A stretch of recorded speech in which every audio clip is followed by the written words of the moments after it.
Saudara, pemerintah Kota Surabaya memperketat aturan penggunaan ponsel di lingkungan sekolah melalui kebijakan pembatasan yang melibatkan murid, guru, dan orang tua.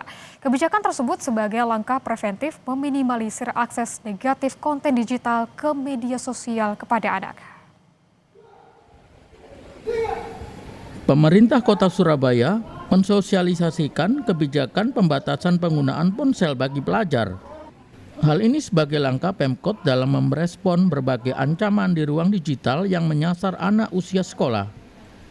Tujuan sosialisasi ini untuk memperkuat pemahaman orang tua dan sekolah terkait pembatasan penggunaan ponsel, khususnya di lingkungan pendidikan. Kebijakan baru ini diambil karena adanya temuan di lapangan terkait paparan konten berbahaya terhadap anak-anak. Selain ancaman radikalisme, anak-anak juga kerap kali terpapar konten pornografi. Pasalnya konten tersebut saat ini mudah diakses. Cara proses mengajar di dalam sekolah itu bisa konsentrasi, maka HP tidak boleh digunakan. Boleh dibawa HP tapi diberikan di loker, disimpan. Jikalau ada pembelajaran yang membutuhkan digitalisasi, maka bisa dikeluarkan sesuai dengan instruksi guru. Jadi ini tidak membolehkan, bukan, tapi membatasi sesuai dengan penggunaan. Sementara itu, Dispendik Surabaya bertugas untuk mensosialisasikan edukasi orang tua murid mengenai cara memantau aktivitas digital anak. Saat ini Pemkot Surabaya tengah mematangkan teknis pelaksanaan cara pengawasan orang tua saat anak-anak menggunakan ponsel. Ini kan memang komite yang kita ajak ya, komite itu kan masing-masing perwakilan sekolah ya. Nanti kita akan bikin kelas kecil seperti arahan Pak Wali tadi. Nanti ini misalkan kelas 1, grup kelas 1 KB. Jadi kita akan ajari secara teknis. Situ sih kalau sing ngerti diwaspadai. Caranya ngecek itu buka iklan ini. Ini didelekno anake ke situ sing nang kene kunci-kunci itu kayak gini. Itu nanti kita akan lakukan kelas teknis ya. Selain peran guru, pengawasan di dalam rumah tak kalah penting. Febrina menekankan supaya orang tua tidak lagi menjadikan ponsel sebagai alat agar anak diam tanpa pengawasan yang ketat. Alfian Rahman, Kompas TV Surabaya, Jawa Timur. Saudara, pembatasan ponsel di Surabaya dimulai akhir 2025 dan bagaimana efektivitasnya kini? Kami akan membahasnya bersama Wali Kota Surabaya, Eri Cahyadi. Selamat pagi Pak Eri. Bapak, pembatasan penggunaan ponsel di sekolah ini sudah berjalan 2 bulan ya Pak ya. Lalu bagaimana efektivitasnya hingga saat ini Bapak? Alhamdulillah, dengan pembatasan gawai ini, maka pelaksanaan pendidikan di sekolah semakin interaktif antara guru dan murid. Karena intinya pembatasan ini kita gunakan untuk membuat karakter kedisiplinan anak ini jadi bagus. Sehingga yang kedua adalah interaksi antar siswa. Yang ketiga, bisa kita lihat di Surabaya, kasus bullying, kasus anak yang diam seperti minder, yang mereka biasanya main HP sendiri di ujung kelas, sekarang sudah mulai berkurang, tidak ada. Sehingga ada interaksi. Inilah yang saya lakukan di Kota Surabaya. Alhamdulillah ada hasil yang kita rasakan. Karena kan sekolah ini tujuan akhirnya adalah membentuk kedisiplinan, membentuk karakter anak yang harus kita buat dalam sekolah itu rasa aman, fokus dalam pendidikan dan sehat, dan anak-anak tidak terrusak-rusak oleh konten-konten yang tidak dibutuhkan. Dan alhamdulillah dampaknya luar biasa Pak, di Kota Surabaya. Oke Pak, ini kan pembatasannya tidak hanya untuk siswa, tapi juga diterapkan untuk guru. Nah, apakah ada keluhan sejauh ini Pak, dan bagaimana juga terkait dengan respon oleh wali murid ini sendiri Pak? Alhamdulillah responnya sangat positif, karena ketika kami melakukan hal ini, kami juga sosialisasikan kepada orang tuanya. Jadi kami kumpulkan sampai dengan hari ini, setiap kelas orang tuanya dengan guru, orang tuanya dengan guru. Karena apa? Ngapunten, berdasarkan data yang nyata, yang pandangan kami di lapangan, dan saya juga menemukan sendiri ketika membuka HP. Yang kedua, juga terkait dengan kajian-kajian yang kami lakukan, kami sampaikan ke orang tua, dan Masya Allah, orang tua ini menerima dengan baik. Tapi yang jadi masalah adalah ketika orang tua ini kalah pandai dengan anaknya dalam penggunaan HP. Jadi kami sampaikan, Bapak Ibu, HP ini tidak bisa menggantikan peran orang tua. Jadi tolong dilihat cara buka HP, buka history, karena banyak orang tua tidak pernah melakukan itu. Setelah saya tunjukkan, ini loh, ada yang pornografi, kalian lewat historinya saya ajarkan membuka. Jadi kami membutuhkan peran orang tua Karena tidak bisa murid ini hanya ada di sekolah, tapi harus jaga di dalam rumahnya dengan orang tuanya. Sehingga peran orang tua tidak bisa digantikan oleh peran HP. Boleh, kita tidak boleh melepaskan diri dari digitalisasi dan kemajuan teknologi, tapi batasi penggunaan itu. Karena ketika bullying kita melihat dari YouTube, ketika menjelekkan orang lain, memfitnah orang lain dengan kata-kata keras juga melalui HP, melalui gawai ini. Maka orang tua harus bisa mengetrack anaknya hari ini melakukan apa, membuka apa di gawainya. Kita juga memberikan pembelajaran itu Mbak kepada orang tua. Sehingga saya ingin membuat Surabaya ini kota ramah anak ya. Karena pemimpin masa depan itu adalah anak-anak kita. Kalau orang tua hari ini cuek, hanya memberikan HP, terpapar anak kita, maka kita akan jadi susah nanti ke depan harinya. Karena itulah pendidikan tidak hanya dibebankan kepada guru, tapi kepada orang tua juga kepada pemerintah. Bagaimana kolaborasi kami bertiga, sinergi kami bertiga, yang harus kita sadarkan adalah hal ini adalah membentuk karakter anak, agar anak menjadi pemimpin yang sehat, anak menjadi pemimpin yang penuh tawakal kepada Gusti Allah Subhanahu wa Ta'ala, anak ini menjadi pemimpin yang penuh dengan kedisiplinan.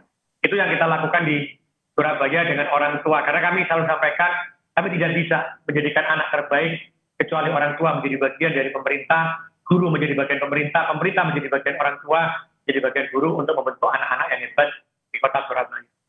Gitu Mbak. Nah ini kan tentunya dampaknya baik begitu ya Pak untuk anak-anak begitu, dan penerapannya ini tidak boleh menggunakan ponsel di sekolah, dan mungkin bisa dijelaskan sedikit Bapak terkait latar belakang penerapan ini, lalu tujuannya dan juga bagaimana sanksinya jika ada pelanggaran di sini Pak.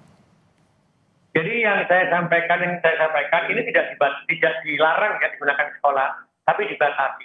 Kapan penggunaannya? Maka penggunaannya ketika guru itu memerintahkan, mengajak anak harus belajar begini dan cari. Maka guru membuka penggunaan gawai itu dan disepakati oleh guru dan anak-anak. Yang kedua, kita juga lakukan hal ini. Kenapa dibuktikan kita harus melakukan gawai ini? Karena beberapa kali, mohon maaf, ketika ada tawuran, ada balap liar, itu ada grup di dalam HP itu. Yang kedua, ketika kita melihat konten pornografi juga melewati itu. Mohon maaf juga. Kami selalu koordinasi dengan teman-teman kepolisian, teman-teman Densus 88. Maka ada yang terpapar juga ketika anak-anak itu disampaikan bahwa anak-anak itu bagaimana ketika merasa tertekan dibully, maka dia belajar untuk membuli, belajar untuk menyakiti orang lain. Ada di konten HP itu ketika kita pegang. Dan cilakanya ketika saya tanya kepada orang tuanya mengatakan, oh tidak mungkin Pak Wali, anak saya anak baik. Setelah kita tunjukkan, ini loh Pak, baru beliau menangis. Ya Allah, ternyata anak saya kok sampai begini.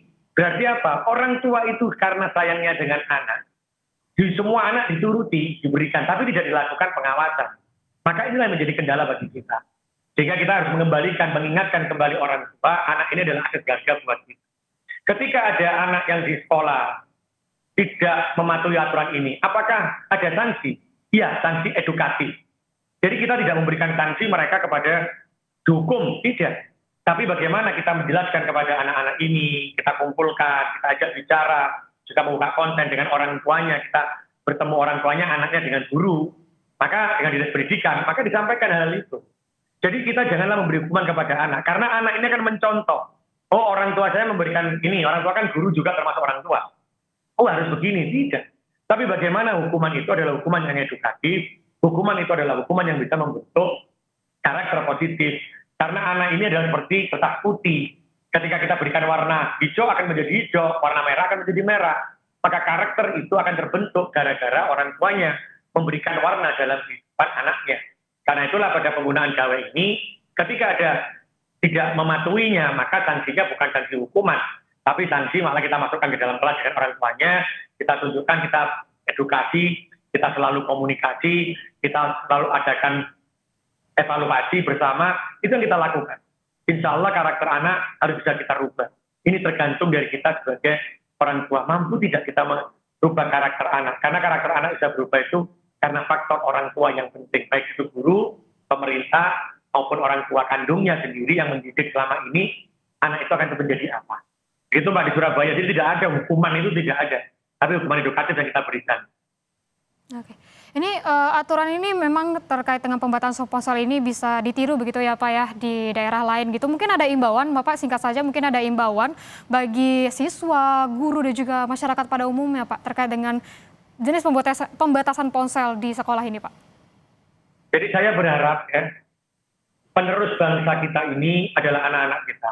Insya Allah anak-anak ini menjadi wali kota, menjadi gubernur, menjadi presiden, atau menjadi orang yang baik. Ada pengusaha yang baik. Berarti apa? Anak ini harus memiliki karakter, memiliki jiwa sosial yang tinggi, memiliki interaksi sosial yang bagus. Maka ini semuanya harus dikawal oleh orang tuanya, baik itu guru, pemerintah, maupun orang tuanya. Dengan cara apa? Dengan cara mengajarkan yang baik-baik. Dalam teknologi, kemajuan teknologi ini, maka tidak ditutup. Jangan ditutup, tapi dalam teknologi itu banyak hal yang positif, tetapi banyak hal juga yang negatif. Maka saya sampaikan gawe ini bisa mengajak kita ke surga pertama kali, juga bisa mengajak kita ke neraka pertama kali. Maka di sinilah peran orang tua terus melakukan pengawasan. Jadi gunakan teknologi ini, tapi diawasi. Orang tua harus belajar, Mbak. Belajar menggunakan gawe untuk melakukan pengawasan agar anak ini terarah. Dan yang terakhir adalah guru harus bisa memberikan contoh kepada penggunaan. Jadi jangan pada waktu rapat atau mengajar kita menggunakan HP. Mohon maaf, hari ini kita yang sudah senior ini juga terpapar loh Mbak. Coba waktu rapat lihat, HP itu pasti ada dipegang gini. Setelah itu tanpa sadar kita buka HP, ada notifikasi. Maka pada waktu rapat pun kita tidak bisa konsentrasi. Disitulah saya menyadari, saya saja yang gede-gede ini, pada waktu rapat kepala dinas itu juga pakai HP. Kalau saya rapat di Surabaya, HP taruh, tidak boleh bawa HP, begitu saya.